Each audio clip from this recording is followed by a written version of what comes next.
기아자동차가 산재사망 노동자의 자녀를 특별 채용하지 않았던 기간에 임금을 지급하라는 법원의 첫 판결이 나왔습니다. 산재사망 유족 특별 채용과 관련해서 임금 지급 의무를 판단한 사건은 이번이 처음이라고 합니다. 이번 판결은 2020년 8월 대법원 전원합의체가 산재로 사망한 노동자의 유족을 특별 채용하도록 정한 기아차 노조의 단체 협약 조항이 적법하다고 판단한 데 따른 것입니다. 법원은 기아차에 채용 이전의 임금 상당 손해배상액과 채용 이후 현재까지의 임금 차액을 지급하라고 명령을 했습니다.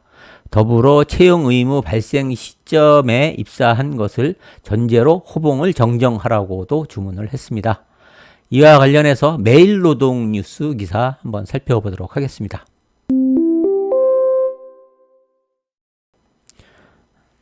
(23일) 매일노동뉴스 취재에 따르면 서울중앙지법 민사 41부는 최근 기아차 산재 사망 노동자의 자녀 A씨가 기아차를 상대로 낸 임금 청구 소송에서 원고 승소로 판결했습니다.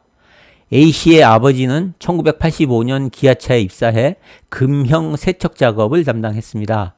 이후 2008년 2월께 현대자동차 남양연구소로 옮긴 뒤 그해 8월 급성 골수성 백혈병을 진단받았습니다.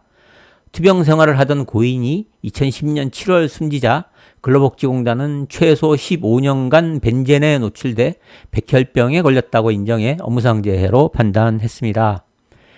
A씨는 기아차 노사가 체결한 단체 협약을 근거로 채용을 요구했지만 거부되자 2014년 4월 소송을 제기했습니다. 업무상재해로 사망한 조합원의 직계가족 1인에 대해 결격 사유가 없는 한 요청일로부터 6개월 내 특별 채용한다는 단체 협약 조항에 따라 채용해야 한다는 주장이었습니다.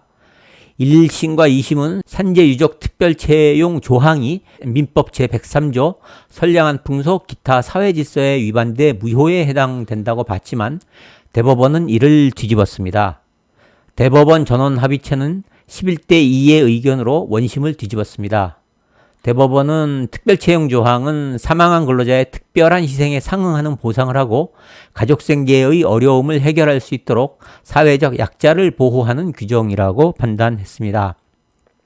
이후 지난해 3월 18일 파기환송심에서 A씨의 승소가 확정됐습니다.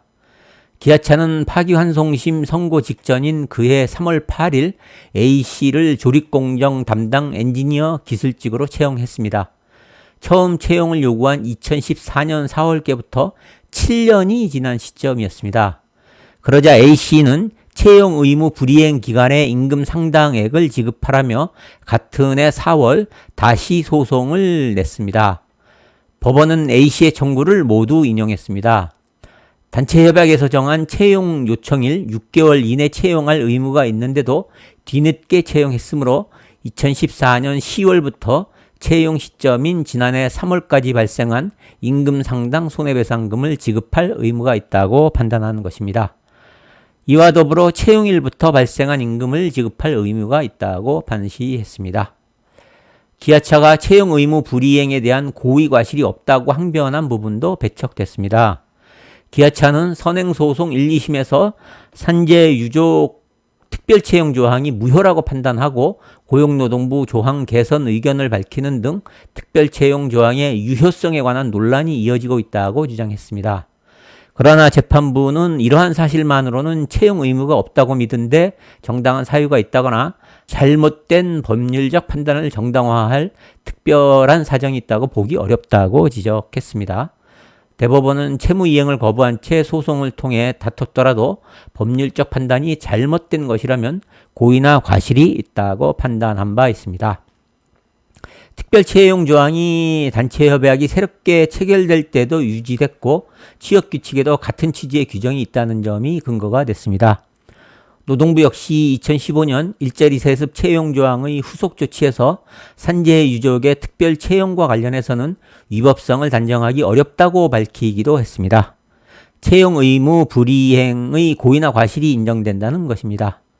기아차는 재판에서 선행소송의 하급심 판결을 믿고 A씨를 채용하지 않았다고 재차 주장했지만 이 역시 받아들여지지 않았습니다.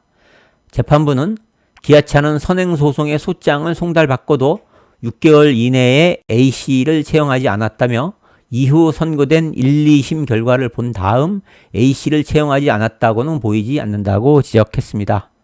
실제 기아차는 1990년 이후 A씨 이외에 9명을 특별 채용했고 이 중 2명은 소송 중인 2016년께 특별 채용됐습니다. 재판부는 A씨의 호봉도 엔지니어 기술직 19호봉으로 정정하라고 주문했습니다. 기아차는 채용 시점에 1호봉에 해당하는 임금을 지급하면 충분하다고 주장했습니다. 그러나 재판부는 2014년 10월 무렵 채용한 다른 기술직 근로자와 비교해 A씨를 부당하게 차별하는 것이라며 채용일부터 이전 호봉 승급을 반영한 임금을 지급할 의무가 있다고 판시했습니다. 이번 판결은 산재유족 특별채용 대법원 판결 이후 처음 나온 임금소송 결과입니다. 다른 산재유족의 소송으로 이어질지 주목되고 있습니다. 이상 법원 산재유족 미채용기간 임금 지급하라 첫 판결이라는 제목의 매일노동뉴스 기사 살펴보았습니다.